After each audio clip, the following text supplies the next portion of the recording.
الحمد لله وكفى والصلاة والسلام على سيد الرسل وخاتم الأنبياء وعلى آله وأصحابه الذين أوفوا عهدا الذين هم خلاصة العرب العرباء وخير الخلائق بعد الأنبياء أما بعد فأعوذ بالله من الشيطان الرجيم بسم الله الرحمن الرحيم قد أفلح المؤمنون الذين هم في صلاتهم خاشعون والذين هم عن اللغو معرضون والذين هم للزكاة فاعلون قال النبي صلى الله عليه وسلم مفتاح الجنة الصلاة صدق الله العظيم وصدق رسوله النبي الأمي الكريم ونحن على ذلك لمن الشاهدين والشاكرين والحمد لله رب العالمين 18واں پارہ سورہ مؤمنون کی پہلی چند آیات تلاوت کی ہیں اور نبی پاک صلی اللہ علیہ وسلم کا ایک فرمان تلاوت کیا ہے جس کو امام ترمذی نے اپنی کتاب ترمذی شریف میں روایت کیا ہے۔ فرمایا اللہ رب العزت نے قد افلح المؤمنون، تحقیق ایمان والے کامیاب ہو گئے۔ کون سے ایمان والے؟ الذین هم فی صلاتهم خاشعون، جو اپنی نمازوں میں خشوع و خضوع اختیار کرتے ہیں۔ دوسری صفت والذین هم عن اللغو معرضون، لایانی کاموں سے بچتے ہیں۔ ایمان والے لایانی کاموں سے بچتے ہیں۔ والذین هم للزکاة فاعلون، زکوٰۃ ادا کرتے ہیں۔ آگے بھی صفات اپنی شرمگاہ کی حفاظت کرتے ہیں وغیرہ وغیرہ ایمان والوں کی ہیں۔ جناب نبی پاک صلی اللہ علیہ وسلم کا جو فرمان تلاوت کیا ہے اس نے آپ فرمایا مفتاح الجنت الصلاۃ، جنت میں داخلے کی جو چابی ہے وہ نماز ہے۔ رواہ ترمذی۔ ظاہر ہے تالا کھلے گا تو جنت میں جائیں گے۔ آج کی گزارشات میں مومنین کی چند صفات کا ذکر کرنا مقصود ہے۔ فرمایا ایمان والے لوگ کامیاب ہو گئے۔ ایمان والا کیا ہوتا ہے؟ جس نے کلمہ طیبہ، کلمہ شہادت صدق کے دل سے اور زبان سے اقرار کر لیا ہو وہ ایمان والا ہو جاتا ہے۔ لا الہ الا اللہ محمد الرسول اللہ، اشہد ان لا الہ الا اللہ وحدہ لا شریک لہ واشہد ان محمدا عبدہ ورسولہ۔ یہ کلمہ پڑھنے سے بندہ ایمان والا کہلاتا ہے، مسلمان کہلاتا ہے۔ یہ ہے مطلق ایمان جس کا نتیجہ جنت ہے۔ اب یہ بھی ہو سکتا ہے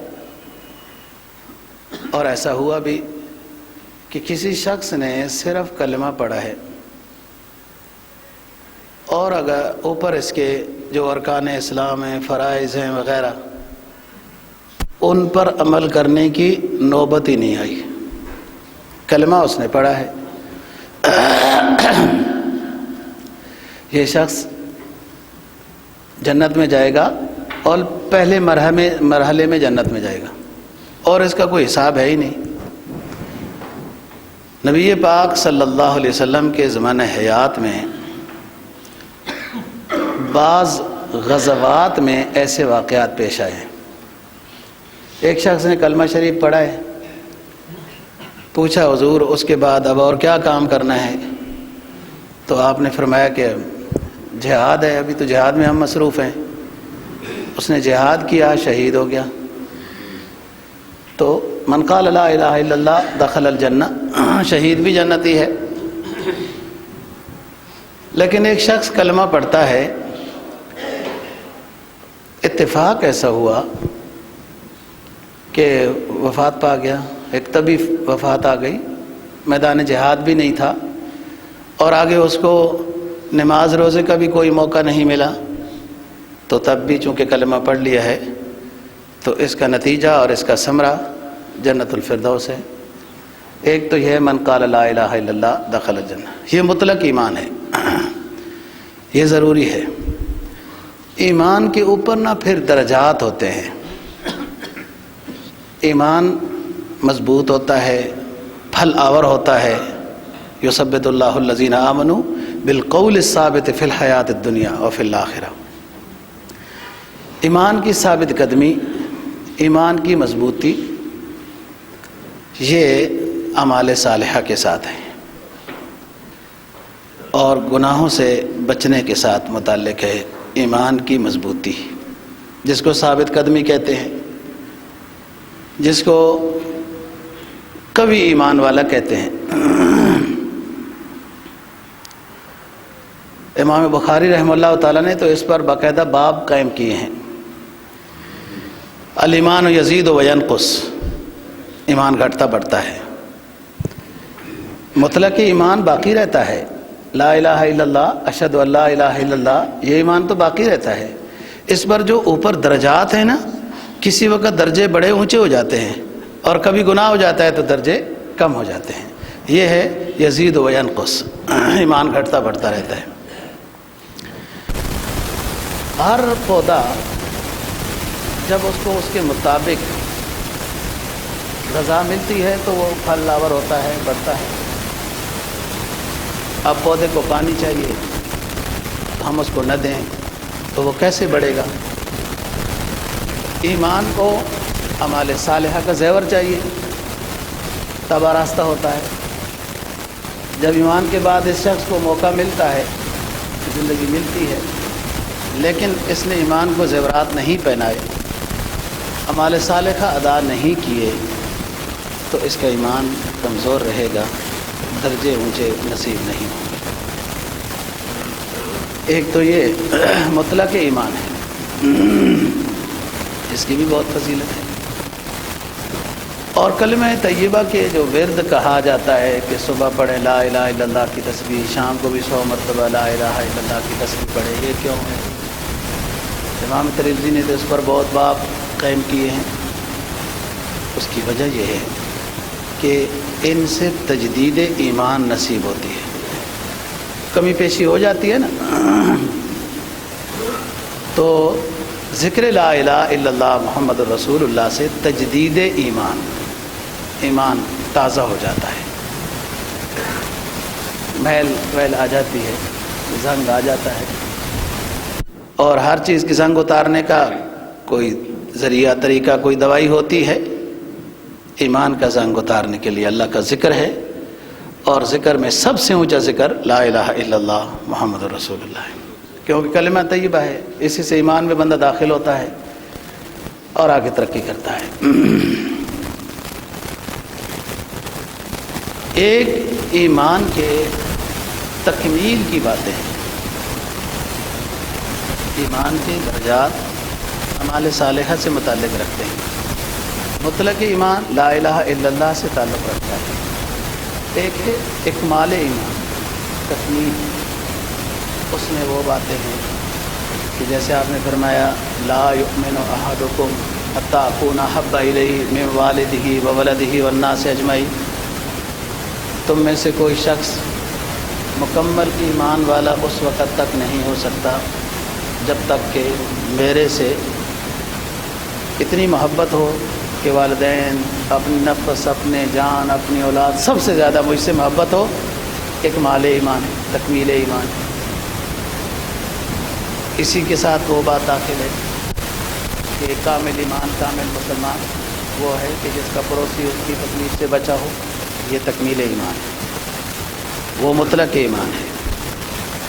اسی میں تکمیل ایمان ہے کہ وہ شخص جو اپنے لیے چیز پسند کرتا ہے دوسرے کے لیے بھی وہی پسند کرے، یہ تکمیل ایمان ہے۔ لوگوں نے اس پر یہ صرف یہی سمجھ لیا ہے کہ اپنے لیے اچھا جوڑا پسند کرتے ہیں تو دوسرے کو بھی اچھا جوڑا دینا چاہیے، اپنے لیے اچھا کھانا پسند کرتے ہیں تو غریب کو کھانا جب کھلایا جائے تو اچھا کھلانا چاہیے، یہ بات بھی ہے، لیکن یہ تفصیل یہاں ختم نہیں ہو گئی۔ اور بہت ساری باتیں ہیں جو آپ اپنے لیے پسند کرتے ہیں وہ دوسرے کے لیے بھی پسند کرنی ہے۔ ہم یہ چاہتے ہیں لوگ ہماری غیبت نہ کریں، ہم یہ چاہتے ہیں لوگ ہماری ہمارے اوپر تہمت نہ لگائیں، ہم یہ چاہتے ہیں لوگ ہمیں اچھے الفاظ سے یاد کریں، تو ہمیں بھی چاہیے کہ ہم کسی کی غیبت نہ کریں، کیونکہ اپنے لیے جب یہ پسند کرتے ہیں دوسرے کے لیے بھی یہ پسند کرنا ہے، یہ تکمیل ایمان ہے۔ اب آپ کیسے سمجھیں، ہم کیسے سمجھیں کہ تکمیل ایمان کیا چیز ہے، فضائل ایمان کیا چیز ہے؟ مطلق ایمان، مطلق ایمان تو یہ ہے کہ آپ نے سطر ڈھانپ لیا، فرض ادا ہو گیا، جسم ڈھانپ لیا ٹخنوں تک، گوڈوں تک، مطلق ایمان ہے۔ شلوار قمیض واسکٹ پہن لی، یہ اچھی بات ہو گئی، مزید اوپر کوٹ پہن لیا، یہ فضائل ہو گئے ہیں۔ اب ان کو گند سے بچانا ہے، تکمیل ایمان ہے، تکمیل ایمان ہے۔ آپ کی زبان سے کسی کو تکلیف نہ ہو، اعضاء و جوارح سے نہ ہو، آپ کے غیبت کرنے سے دوسرے کو تکلیف ہوتی ہے یہ نہ ہو، جو ہم اپنے لیے پسند کرتے ہیں یہ تکمیل ایمان ہے، اور یہ اوصاف ایمان ہے۔ اور اوصاف ایمان اب اہم بات ہے، بہت اہم بات۔ تکمیل ایمان تو یہ چیزیں ہیں، لا یؤمن احدکم حتی اکون احب الیہ، تم میں سے کوئی ایسا شخص نہیں جس کا ایمان مکمل ہو مگر مجھ سے زیادہ محبت ہو، تم میں کوئی شخص ایسا نہیں جس کا ایمان مکمل ہو مگر ساتھی سے ناراض ہو، تم میں سے کوئی ایسا شخص نہیں جس کا ایمان مکمل ہو اور پھر وہ پڑوسی کو بھی تکلیف پہنچائے، یہ تکمیل ایمان ہے۔ لا الہ الا اللہ محمد الرسول اللہ مطلق ایمان ہے۔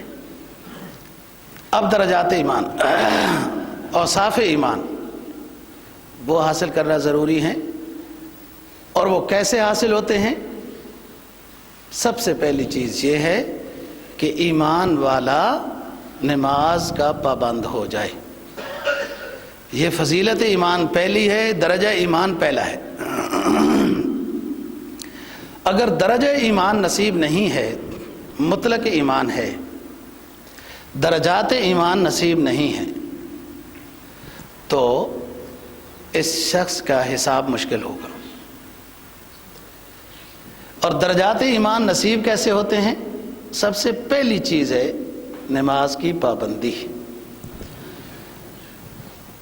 اور اس چیز کو قرآن مجید نے بہت کثرت کے ساتھ ذکر کیا ہے، بہت کثرت کے ساتھ۔ اور جس چیز کو بہت کثرت کے ساتھ ذکر کیا جائے تو یہ اس چیز کی اہمیت کا پتہ بتایا جاتا ہے کہ یہ چیز بہت اہم ہے۔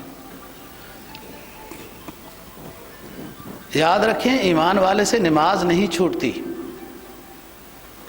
ایمان کی خشوع خضوع میں کمی ہوتی ہے، اس پر محنت کی جاتی ہے کہ نماز میں خیالات نہ آئیں، نماز میں دل لگے، نماز کی حفاظت ہو، اس پر محنت ہوتی تھی۔ محنت اس پر نہیں ہوتی تھی کہ ایمان والا نماز نہیں پڑھتا، یہ یاد رکھیں۔ آج محنت اس بات پر ہو رہی ہے اللہ کرے بچے نماز والے ہو جائیں۔ اچھا، بچے بعض دفعہ دعا کر رہے ہوتے ہیں ہمارے والدین نماز والے ہو جائیں۔ اب تو پہلی چیز کے اوپر محنت ہو رہی ہے کہ ایمان کے بعد لوگ نماز ہی نہیں پڑھتے، لہذا نمازی تو بن جائیں۔ پھر دوسری بات ہے کہ وہ درجات ایمان، فضائل ایمان نصیب ہو جائیں کہ ان کی نماز ایسی ہو۔ درجات ایمان نصیب ہوتے ہیں نماز کے پابند شخص کو، یہ بات یاد رکھنا۔ اور حضرت عمر فاروق رضی اللہ تعالیٰ عنہ کا فیصلہ بھی یاد رکھنا کہ کوئی شخص جتنا بھی زیادہ امانت ظاہر کر رہا ہو، دیانت ظاہر کر رہا ہو، صلہ رحمی ظاہر کر رہا ہو، پڑوسی کے حقوق ظاہر کر رہا ہو، بڑی نیکیاں ہیں اس کی، لیکن نماز کا پابند نہیں ہے تو ہم اس کی کوئی نیکی ماننے کے لیے تیار نہیں ہیں۔ حضرت عمر فاروق رضی اللہ تعالیٰ عنہ کا یہ فرمان تھا تمام عاملین اپنے گورنروں کو کہ جو گورنر حکومت کا افسر مسجد میں نماز با جماعت کا اہتمام نہیں کرے گا، میں اس کی کوئی امانت دیانت ماننے کے لیے تیار نہیں ہوگا، اور اس مسجد میں جو جامع مسجد ہے، تاکہ اس گورنر کو، اس افسر کو زیادہ سے زیادہ لوگ دیکھ پائیں۔ الانسان علی دین ملوکہم، الانسان علی دین ملوکہم، لوگ اپنے بادشاہوں کے دین پر ہوتے ہیں۔ بادشاہ جب نماز با جماعت پابند کا عادی ہوگا تو اس کا بھی اثر ضرور بضرور پڑے گا۔ تو پہلی بات یہ ہے کہ نجات اولی کے لیے، یعنی جیسے بندہ فوت ہو جائے، جیسے نجات کا اعلان ہو جائے، حساب کتاب نہ ہو، اس کے لیے ایمان کے درجے چاہیے۔ درجات میں سے سب سے پہلا ذریعہ جس سے درجے حاصل ہوتے ہیں وہ نماز با جماعت تکبیر الاولہ ہے۔ ایک اور اہم بات،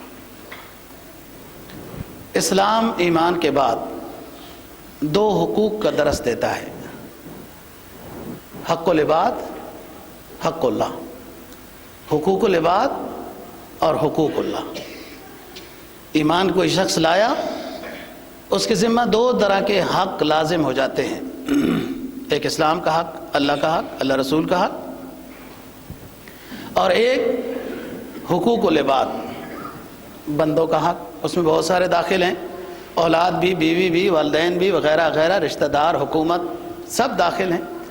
میری ایک کتاب ہے اسلام میں حقوق العباد کی اہمیت، اس میں الحمدللہ میں نے تمام وہ حقوق بیان کیے، اللہ رسول کے حقوق بھی پہلے بیان کیے، خطبہ حجۃ الوداع بھی بہت تفصیل سے اس کے ساتھ اندر بیان ہوا ہے، اور اس کے بعد تمام رعایا کے، پڑوسی کے، فلان کے، سب کے حقوق ہیں۔ ایمان لانے کے بعد انسان کے ذمہ جو حق متوجہ ہوتے ہیں وہ دو ہیں، یہ یاد رکھنا بات، حق اللہ، حق العبد۔ ایک بات تو لوگوں کو یاد ہے، وہ یہ کہ حقوق العباد کا مسئلہ بڑا نازک ہے، حقوق العباد کا مسئلہ بڑا نازک ہے، عمل ہے یا نہیں، لیکن یہ لوگ بات کہتے ہیں کہ حقوق العباد کا نازک ہے مسئلہ۔ بے شک یہ بات صحیح ہے،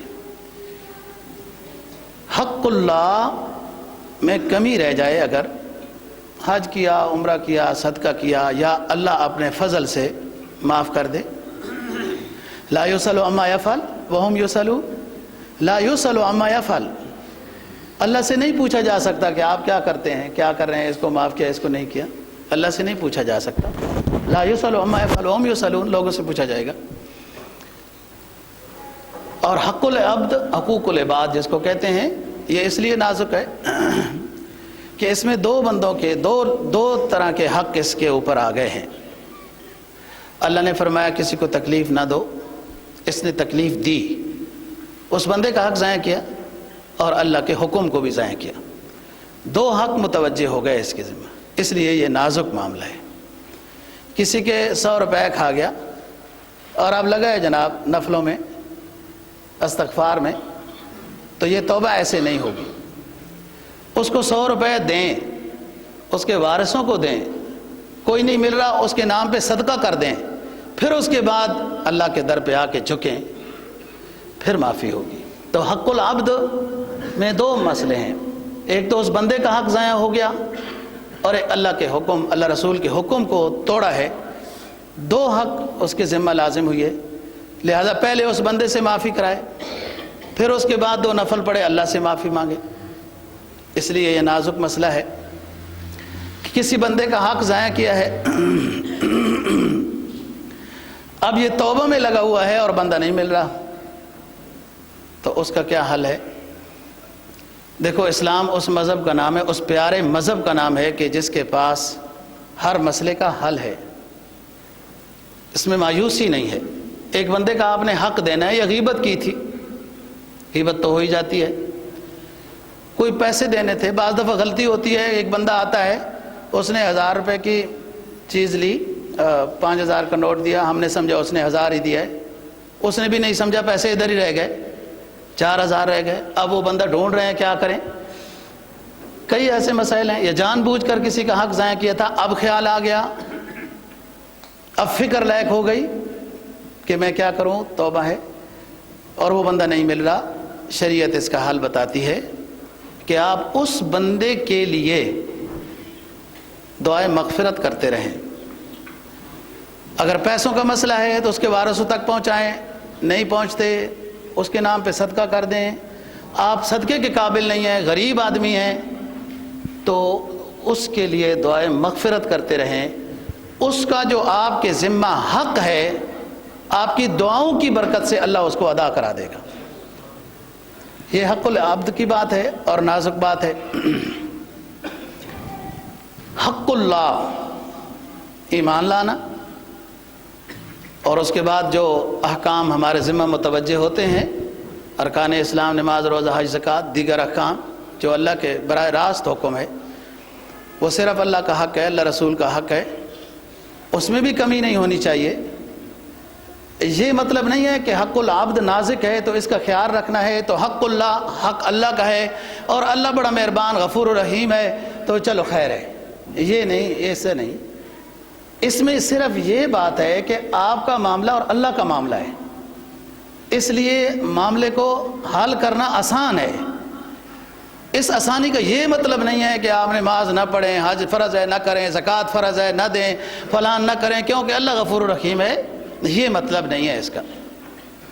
پھر اس کا مطلب اگر یہ ہے تو پورا قرآن مجید تو ہر سپارے میں اقیم الصلاۃ آتوا الزکاۃ، اقیم الصلاۃ آتوا الزکاۃ، نماز تو خالص اللہ کا حق ہے، زکوٰۃ خالص اللہ کا حق ہے، اس کے اوپر اتنا اصرار کیوں کیا گیا، اتنا تکرار کیوں کیا گیا، بار بار اس کو کیوں کہا گیا ہے، یہ بات خیال رکھنی ہے۔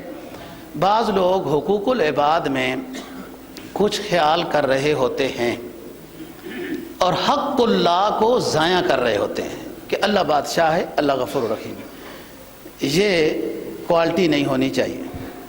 کچھ لوگ اس کے برعکس ہیں، نماز، روزہ، حج، زکوٰۃ، عمرہ وغیرہ اس کا تو خیال کر رہے ہوتے ہیں، یعنی حقوق اللہ کی ادائیگی میں فکر مند ہوتے ہیں، لیکن اپنے ذمہ جو بندوں کے حق لازم ہیں اس کے بارے میں سست ہوتے ہیں۔ بیوی بچوں کے حقوق کے بارے میں، والدین کی خدمت کے بارے میں، اپنے ملازمین کے ساتھ تعاون کے بارے میں، اپنے پڑوسی کے حالات کو پتہ کر کے ان کی خدمت کے بارے میں، ان چیزوں میں وہ لوگ بڑے کمزور بعض دفعہ نظر آتے ہیں جو نماز روزے میں بڑے آگے ہوتے ہیں۔ یہ وجہ اس کی یہ ہوتی ہے دوستو کہ یہ شخص نا، اس کو کسی نیک کی صحبت حاصل نہیں، تربیت حاصل نہیں۔ اگر تربیت حاصل ہوتی نا، یہ دونوں پہلو میں یہ میزان کو قائم رکھ کے چلتا۔ اب دیکھو، حدیث میں جناب نبی پاک صلی اللہ علیہ وسلم کا فرمان ہے کہ کسی شخص کا پڑوسی بھوکا سو گیا اور یہ شخص تہجد گزار ہے، بڑا نیک نمازی ہے، فرمایا اس کی کوئی نماز، کوئی نیکی قبول نہیں ہوگی جس کا پڑوسی غربت کی وجہ سے بھوکا سو گیا اور پڑوسی نے بتایا بھی نہیں ہے۔ دیکھو، پڑوسی نے بتایا ہی نہیں ہے کہ میں بھوکا ہوں، میرے اوپر حالات ایسے ہیں، اگر وہ بتا دے تو واجب ہو جاتا ہے۔ یہ تو اس کے ذمہ یہ واجب تھا کہ اپنے پڑوسی کے حال حوال کو معلوم کر کے رکھتا۔ تو بات یہ ہے، دونوں چیزوں کو لے کے چلنا ہے، ایسا نہیں کہ حقوق العباد کو ادا کرتے رہے، بیوی بچے، والدین، ان کا حق ہے، یہ ادا کر رہا ہے لیکن نماز روزی کی فکر ہی نہیں ہے، یا نماز روزی کی فکر ہے تو لازمی حق ہیں اپنے ذمہ ان کے بارے میں یہ غافل ہے، یہ صحیح نہیں ہے۔ یہاں تک مکمل نہیں ہو جاتا درجات ایمان اور بھی، لیکن یہ میں پہلے سیڑھی بتا رہا ہوں۔ اب دیکھیں، حقوق العباد کا معاملہ تو اہم ہے، لیکن سب سے پہلے آخرت میں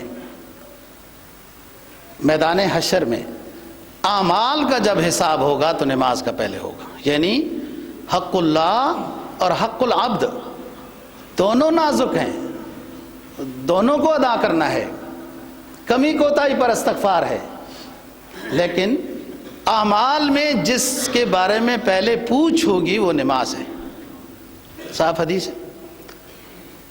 اور قبر میں جو پہلا سوال ہے وہ ایمان کا ہے، من ربوں کا، من دینوں کا، من نبیوں کا، پہلا سوال ایمان کا ہے۔ اور حدیث میں جناب نبی پاک صلی اللہ علیہ وسلم کا فرمان ہے کہ پہلی منزل ہے قبر،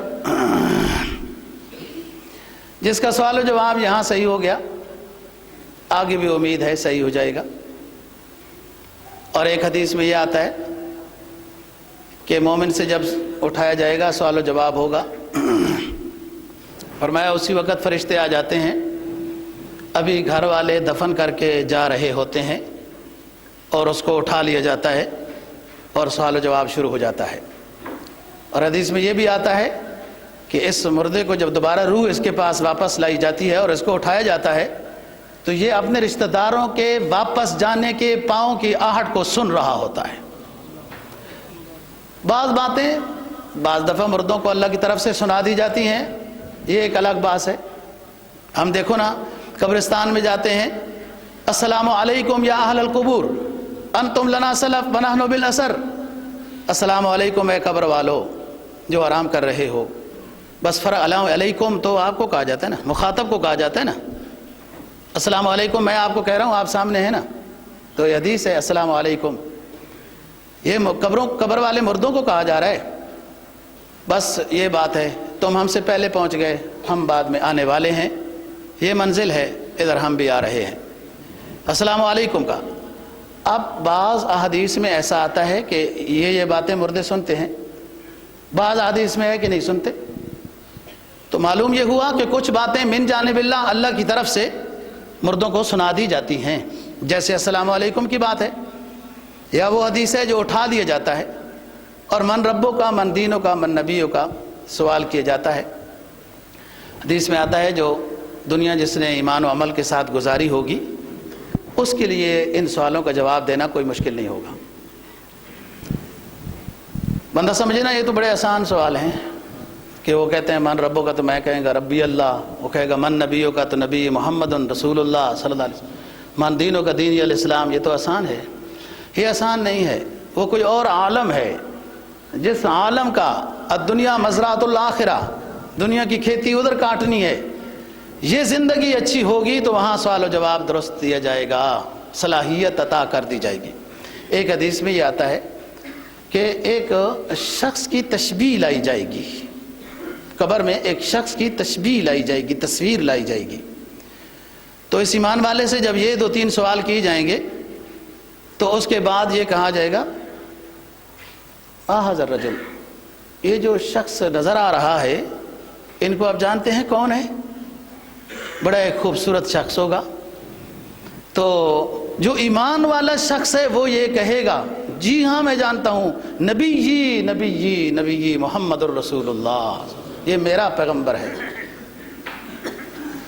حالانکہ اس نے تو زیارت نہیں کی رسول پاک صلی اللہ علیہ وسلم کی، لیکن وہ ایمان کے آئینے سے ان کو یہ سمجھ آ جائے گا کہ یہ میرا پیغمبر صلی اللہ علیہ وسلم ہے۔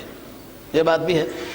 اب یہ کوالٹی کہ انسان کو نصیب ہو کہ نہ دیکھے ہوئے شخص کو جب پہلی دفعہ دیکھے اور سمجھ جائے کہ یہ میرا پیغمبر ہے، یہ بھی اسی دنیا کی ایمان و عمل کی محنت سے نصیب ہوتی ہے۔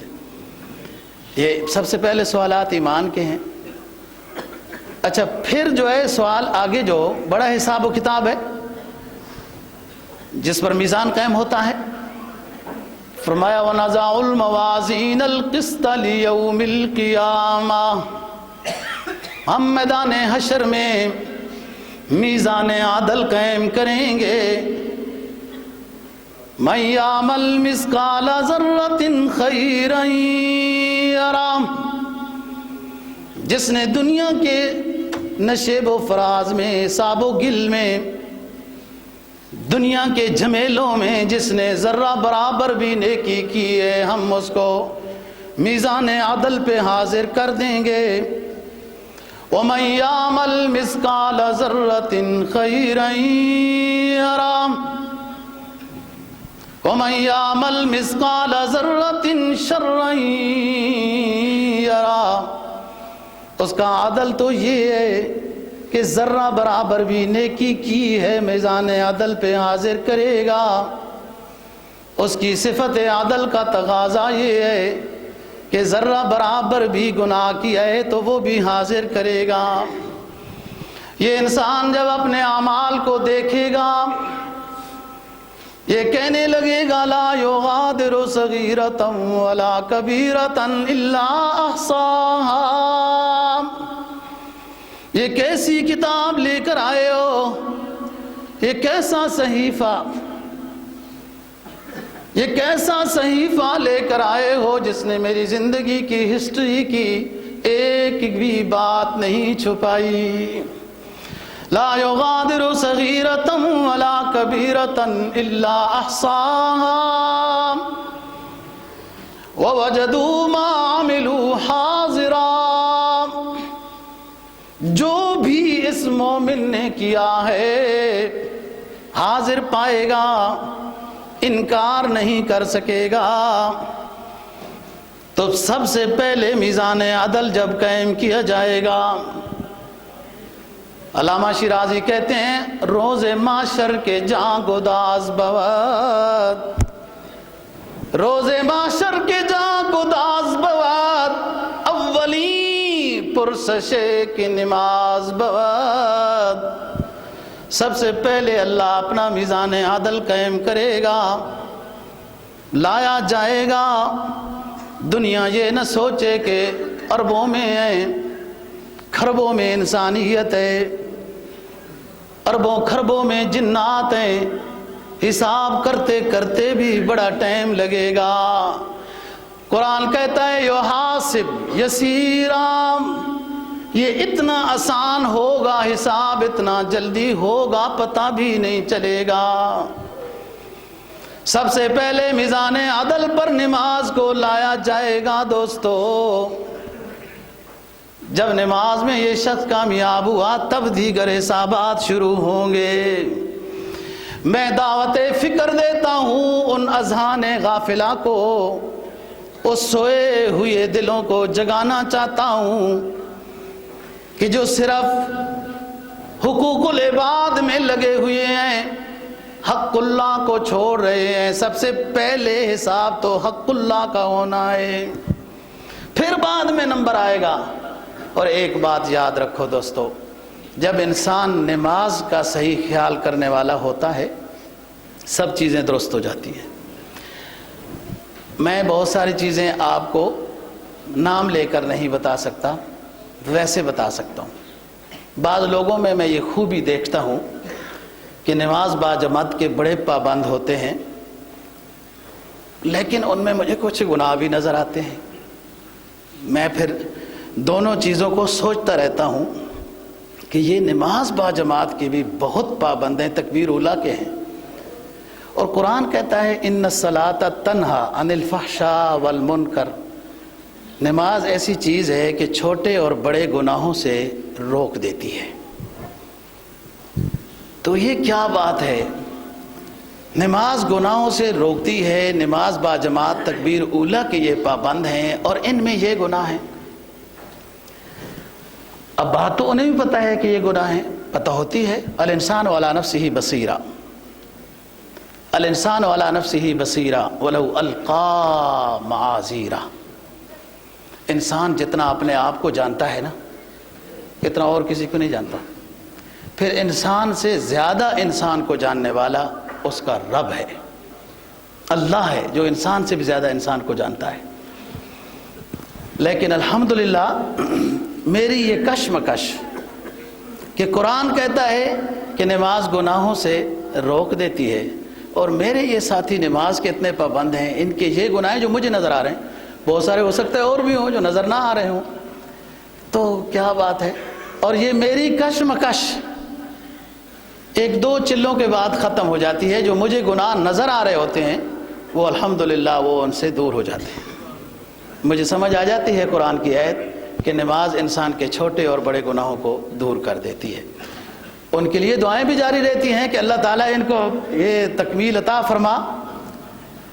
اب اگلی بات، جب نماز کا انسان پابند ہو جاتا ہے، الذین هم فی صلاتہم خاشعون، اس کو یہ مقام ملتا ہے،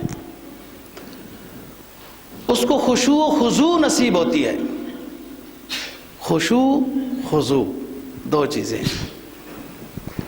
قلب کے اعتبار سے حضوری، قلب کے اعتبار سے حضوری، اس کو خشوع کہتے ہیں. خشیت، یہ سمجھتا ہے کہ میرا رب مجھے دیکھ رہا ہے اور میں تو کھجلیوں میں لگا ہوا ہوں. نماز میں جب ظاہری ادا بھی نہیں ہے تو خشوع کیسے ہے؟ خشوع میں یہ ہے کہ یہ شخص یہ سمجھتا ہے کہ میں اپنے رب کو دیکھ رہا ہوں یا اللہ مجھے دیکھ رہا ہے، یا دوسرا درجہ ہے. خشیت حاضری ہے اس کو، اور اس میں سکون آتا ہے. یہ ہر تھوڑے وقفے کے بعد نماز آ جاتی ہے، ہر تھوڑے وقفے کے بعد نماز آ جاتی ہے. یہ اللہ کے ساتھ حاضری ہوتی ہے، مناجات ہوتے ہیں. یہ ایمان والا جانتا ہے کہ اس میں مجھے کیا کیفیات، ایمانی مقامات نصیب ہوتے ہیں جو ہر تھوڑی دیر کے بعد اللہ کے سامنے حاضری ہو رہی ہے. ویسے تو ہر وقت ہی اللہ کے سامنے حاضری ہے. یہ مقام اونچا ہے، اس کے لیے باعزید بستامی بنتا پڑتا ہے، اس کے لیے حسن بصری بننا ہوتا ہے کہ جب انسان اس درجے پہ پہنچتا ہے کہ اس کا ہر قدم، ہر زندگی کا سانس ہی خشوع میں گزر رہا ہے کہ اللہ اس کو دیکھ رہا ہے، یہ رب کو دیکھ رہا ہے. یہ اونچا درجہ ہے. لیکن یہ حاصل ہونا تو ضروری ہے کہ نماز میں حاضری ہے اور اس کو سکون ملتا ہے. آپ یہ کبھی محسوس کیا ہوگا، کوشش تو یہ ہو کہ نماز با جماعت نہیں رہنی چاہیے، لیکن کبھی رہ جائے اور آپ اکیلے نماز پڑھتے ہیں تو آپ کو فرق محسوس ہوگا کہ جب نماز با جماعت ادا کرتے ہیں تو کیسا پاتے ہیں، اور جب الگ آپ نے نماز ادا کی ہے تو آپ ایسا کیسے پاتے. وہ خاص وہ کیفیات ہیں جو انسان کو نصیب ہوتی ہیں. یہ خشوع ہے. جب خشوع حاصل ہو جائے، یہ یاد رکھنا، پھر خضوع بھی حاصل ہو جائے گی. خضوع ہے ظاہری آداب کا پورا کرنا. جو ایک صوفی نماز پڑھنے کے سے پہلے وضو بنانا چاہ رہا تھا تو دوڑ لگا رہا تھا. لوگوں نے پوچھا دوڑتے کیوں ہو؟ کہا مسواک گم ہو گیا ہے، اور مسواک کے ادائیگی کے ساتھ جب وضو بنایا جائے تو نماز کا ثواب 70 گنا بڑھ جاتا ہے. یہ جب خشیت، خشوع حاصل ہوئی تو خضوع حاصل ہوتا ہے. پھر یہ بابو صاحب، میرا یہ بلو ایریا والا دوست، جب اپنا سوٹ بوٹ تو خریدتا ہے تو انگلش سے کم اس کو سمجھ ہی نہیں آتا کہ انگلش سوٹ سے وہ اچھا ہوتا ہے. اس زمانے میں لارنسپور والے بھی ہوتے تھے، لارنسپور والے بھی ہمارے ساتھی تھے، وہ پتہ نہیں کدھر گئے، چلے گئے. وہ بھی آگے پیچھے ہمارے اٹک کے علاقے کے ہیں. یعنی ہم جب سوٹ لینے جاتے ہیں بڑا اعلیٰ قسم کا پسند ہوتا ہے. اچھی بات ہے. اللہ تعالیٰ کی جو 3 چیزیں پسندیدہ ہیں ان میں سے ایک یہ ہے کہ اللہ خوش ہوتا ہے جب انسان پر اپنی دی ہوئی نعمت کا اثر دیکھتا ہے. اللہ اپنے اس بندے پر خوش ہوتا ہے جب اس بندے کو اللہ نے جو نعمت دی ہے اس کا اثر دیکھتا ہے. جب اللہ نے صاحب حیثیت بنایا ہے اور یہ جناب کباڑ سے کپڑے خرید کے پہنتا ہے، اچھا نہیں ہے.